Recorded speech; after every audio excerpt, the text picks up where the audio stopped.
1968, Mark 10. But let me rush, he says, to my conclusion because I want you to see what Jesus was really saying. What was the answer that Jesus gave to these men? It's very interesting. One would have thought that Jesus would have condemned them. One would have thought that Jesus would have said, you are out of your place. You are selfish. Why would you raise such a question, who can be on the right and who can be on the left? But that isn't what he did. He did something altogether different, family.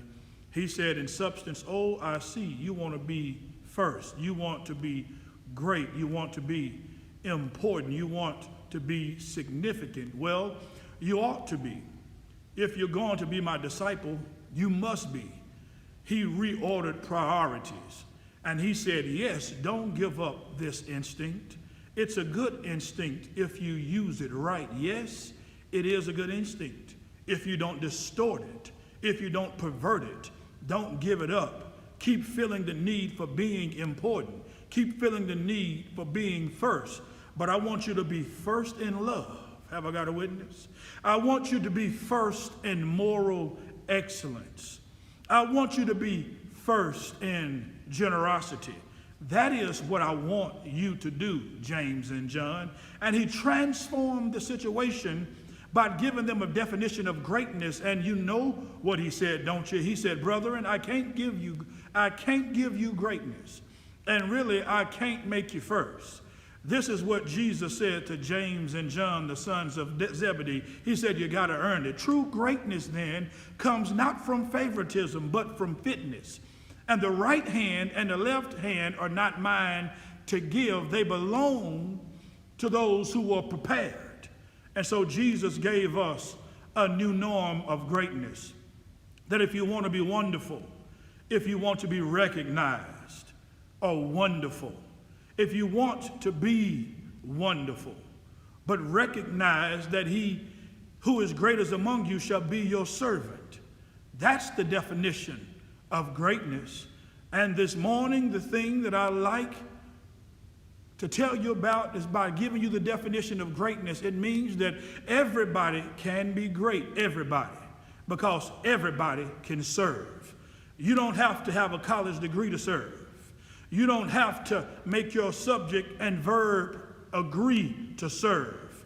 You don't have to know about Plato and Aristotle to serve.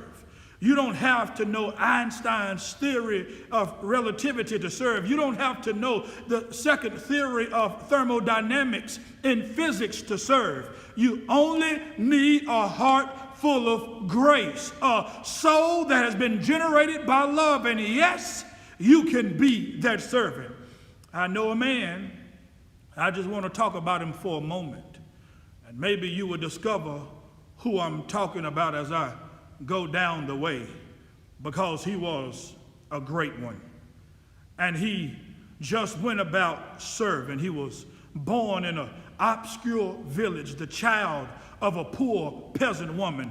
And then he grew up in still another obscure village where he worked as a carpenter until he was 30 years old. Then 3 years he just got on his feet, and he was an itinerant preacher, and he went about doing some things. He didn't have much. He never wrote a book. He never held an office. He never had a family. Yes, he never even owned his own home. He never even went to college. He never visited a big city. He never went 200 miles from where he was born. He did none of the usual things that the world would associate with greatness. He had no credentials but himself.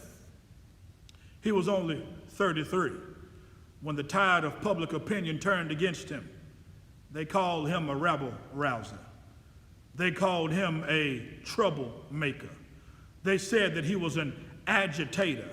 He practiced civil disobedience. He broke injunctions, and so he was turned over to his enemies and went through the mockery of a trial. And the irony of all of this is that his even friends turned him over to them. One of his closest friends, family, denied him. Another of his friends turned him over to his enemies. And while he was dying, the people who killed him gambled for his clothes. the only possession that he had in the world. When he was dead, he was buried in a borrowed tomb through the pity of a friend. And 19 centuries have come and gone, Dr. King says, and today he stands as the most influential figure that ever into human history. All of the armies ever marched, all of the navies that ever sailed, all of the parliaments that ever sat, all of the kings that ever reigned put together have not affected the life of man on this earth as much as the one solitary life. His name may be familiar, Jesus. But today I hear them talking about him. Every now and then somebody says he is King of Kings. And again, I hear somebody else saying he is Lord of Lords. Somebody else, I can hear somebody say, in Christ there is no east nor west. And then they can go on and talk about him. In him there is no north and no south, but one great fellowship of love throughout the whole wide world. He didn't have anything. He just went around serving and doing the work of his Father. This morning, I want you to know that you can be on the right hand or left hand if you serve. It's the only way in. And every now and then, I guess we all can think realistically about that day when we will be victimized with what life's final common denominator, that's something that we call death. We all think about it. And every now and then I think about my own death. I think about my own funeral. I think about, and I don't think of it in a morbid sense, and every now and then I ask myself, why is it that I would want said at my funeral? And I leave this word to you today. If any of you around when I meet my day, if you've been there, if you show up, I don't want a long funeral. And if you get somebody to deliver the eulogy, tell them not to talk too long.